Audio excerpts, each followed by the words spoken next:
Hey everybody, it's Josie. Welcome back to Cedar Creek Homestead. I hope y'all are having a wonderful day. It is beautiful here in Oklahoma. The breeze is blowing, typical for Oklahoma weather, and the sun is finally shining. Last 2 days the sun has been out, and good, just nice, mild temperatures. It was really chilly, not anywhere near having to worry about freeze or frost or anything like that, but really cool for this time of the year, considering next week is the 1st of June, and so we are really having a wonderful day here and working on getting the gardens and the other things planted out now. Spring gardening is about through, and so everything that's going out in our garden is summer items, and thankfully we have a long growing season. We acknowledge that we're later getting our garden in, but it was just so soupy and so awful to try to get the tractor out to get the ground tilled up. And in our big garden we do in-ground gardening, and so it's wetter. If we would have had all raised beds, we would have been able to get in there sooner. And we do have I think I have close to 30 mineral tubs that are able to be used for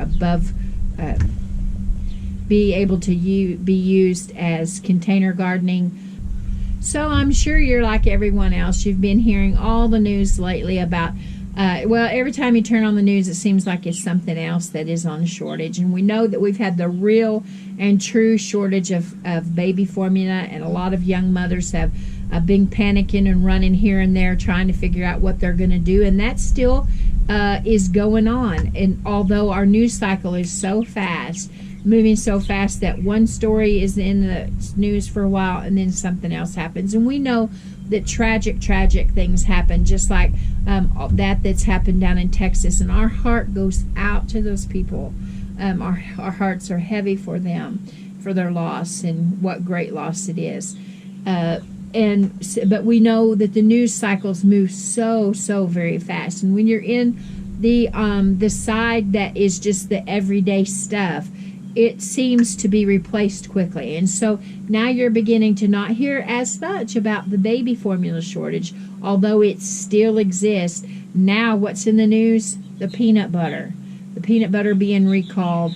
And if any of you have been to the stores, you realize that as soon as they have a recall on something, a bunch of people run out and they clear the store shelves of all the remaining items, in this case, peanut butter. Now, hopefully you guys have been paying attention and listening to people that are a whole lot smarter than what I am, and you are taking their advice, mine too, of prepping and putting back items that your family uses. And if your family doesn't use peanut butter, there's no sense in you running out to the store and filling a shopping cart full of peanut butter to take back home and put on the shelf, and for it to sit there and nobody to ever use it, because I will tell you that peanut butter will go rancid after a while. It doesn't last forever. Hopefully you guys have created your binder for your home. Now in your binder, you should try to list all of the items that your family uses, from foods all the way through waters and different beverages, to your health and beauty aids, that's deodorants and toothpaste and whatever else you use, to your toiletries, to your your blankets and sheets and pillows and your underclothing and socks and your winter items and your summer items and the things that you need to make your car run efficiently, and your lawnmower gas and oils, and your chainsaw oil, and all the different things that you might possibly use. Now it seems like an exhaustive task, and it seems like something that is scary, but I'm not challenging you to take your binder to town and buy all the things that's on your list in one day. You really need to take into consideration the things that are important right now, the things that you want to for sure make absolute sure that you have. First item that you absolutely need, because you only live a short time without it, is water. You need to make sure that you have water and you have a good way to clean your water.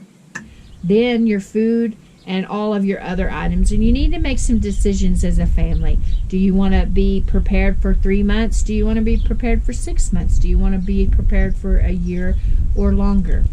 It just really depends on each family. Your goals are going to be different than what the goals are for my family. Now, we raise a lot of our vegetables and other items here on the farm.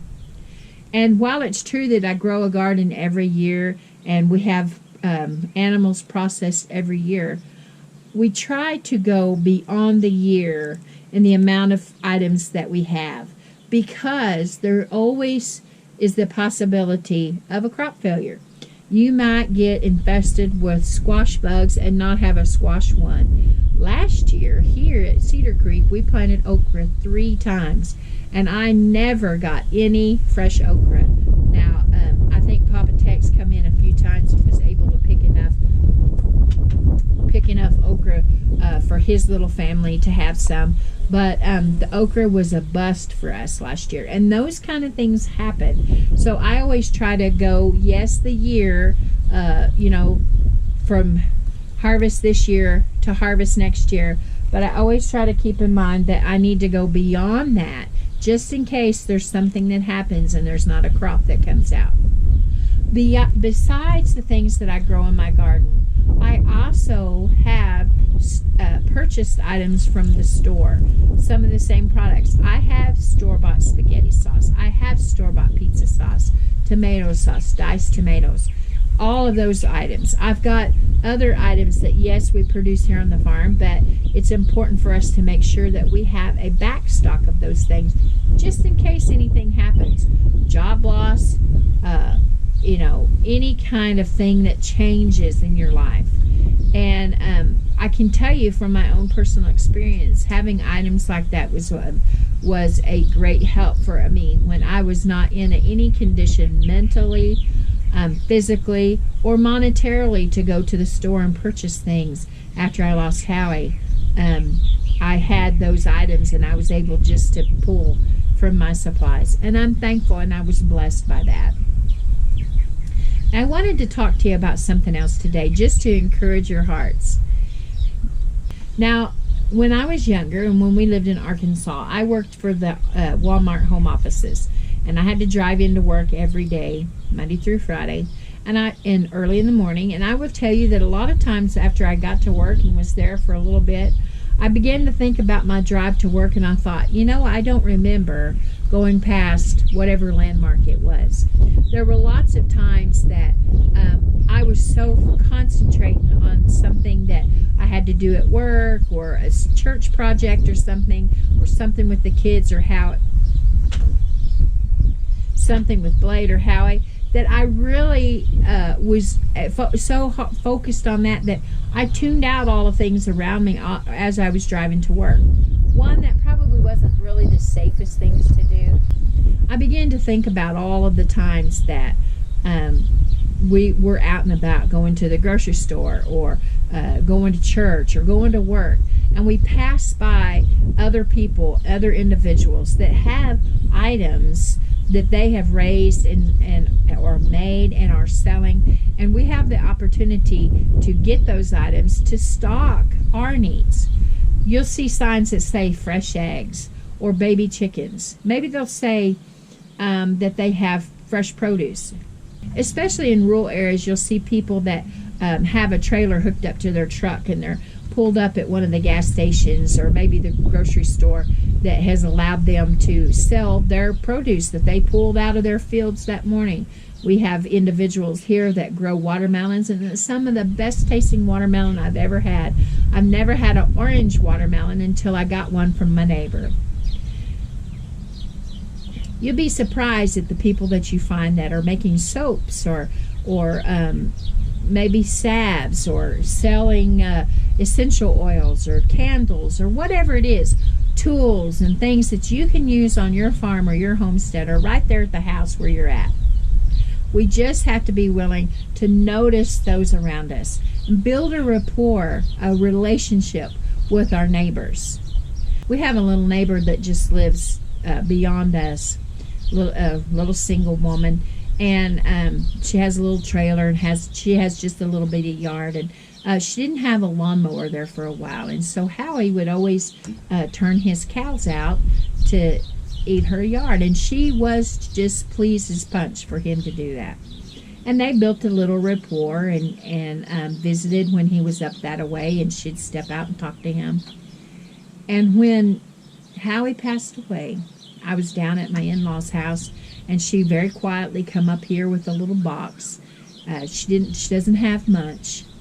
She brought this little box and set it on my porch, and it had a little package of styrofoam coffee cups, and I think a little package of donuts or a loaf of bread or something, and just a few little meager things that she had to offer. But she done it in kindness, and she done it out of love.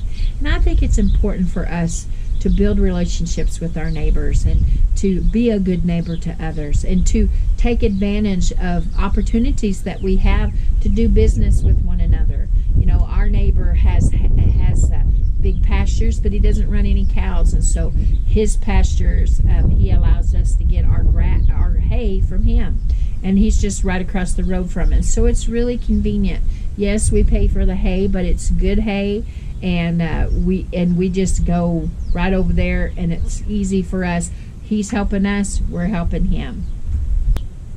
You'll be surprised at all the different things that you can find. People that are raising bees and have honey for sale, local honey, local items that are good for us to build one another up and to encourage one another and bless one another with our business and with our efforts. You know, it wasn't that long ago that people had to do local, had to buy local, and they had to source the things that they needed from those around them. And it might get that way for us again. I know we think that that's crazy because we have places like Amazon and Walmart, and we have all these trucking companies, and the truckers are working so hard to get items to us. And we want to think that interstate commerce and all of those things that will continue on forever. But we have seen that there are a few little issues and some weaknesses, and we need to do the best that we can to support one another here local. Well, okay, guys, as you can see, little Howie's woke up from his nap, and so we've got to get busy doing other things. But I just wanted to encourage you, number one, make those binders and write down all of those things that you can think of that you and your family is going to need, from food and water all the way through your garage, your tools, sewing, everything that you can think of. And then begin building your list off of that, or begin building your supplies off of that. Don't go try to buy everything in one day. It's going to be impossible unless you have a whole lot more money than I do. And number two, pay attention to your surroundings and start looking for those neighbors and community members that might have products that you need. Okay, guys, until next time, this is Josie. I love you. Okay, guys, until next time, this is Josie and baby Howie. I love you. I really do. Keep looking well to the ways of your household, and we'll see you. Till next time, we're gone.